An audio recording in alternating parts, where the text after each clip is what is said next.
Zulu Monarch seeks sovereign control over Ingonyama Trust amidst governmental friction. In a burgeoning contest over territorial stewardship, Zulu King Misuzulu kaZwelithini has expressed vehement opposition to governmental oversight of the Ingonyama Trust, escalating tension over the administration of Zulu communal lands in KwaZulu-Natal. Holding approximately 28,000 Quagmire, nearly 29% of the province, under its purview, the trust, with the king as its sole trustee, is at the heart of a historical debate brimming with issues of governance, autonomy, and controversy. Established in 1994 through a covert agreement as a safeguard against the Inkatha Freedom Party's election boycott threats, the trust has since become a flashpoint for contention.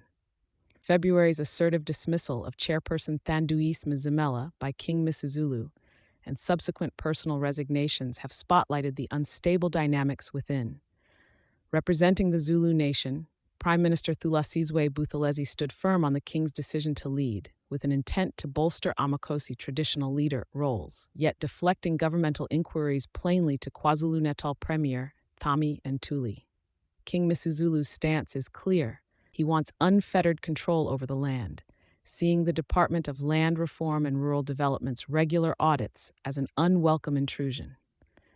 This demand sits alongside accusations of the trust's misappropriation and corruption, with little signs of community upliftment despite the collection of taxes and rents. Past proposals have surged for repeal of the Ingonyama Trust Act and the issuing of title deeds to residents, suggestions met with staunch defiance by the late King Zwelithini, who went as far as projecting a war response.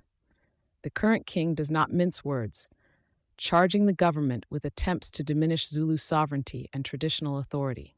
His threats of international legal challenges signal a deeper struggle, reflecting sentiments of his perceived governance undermined. Attempts to replace the trust board and its CEO, Advocate Vela Mengwengwe, accused of insubordination, have been partially thwarted by incumbents who remain linked to the department, to the king's annoyance. Communications from Linda Page, Gauteng's department spokesperson, and Linda Zama, deputy chair of the trust board, suggest a downplayed conflict, asserting the trust's functionality within legislative parameters.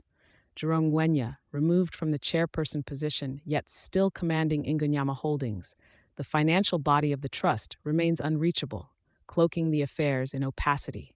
Anonymous sources point to a complex web of manipulation and financial eagerness over the land, where intermediaries shadow direct dealings between the trust and the king, influenced by royal familial strife.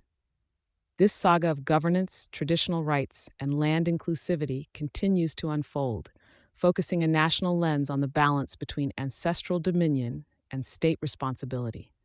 Thank you for choosing Satori News.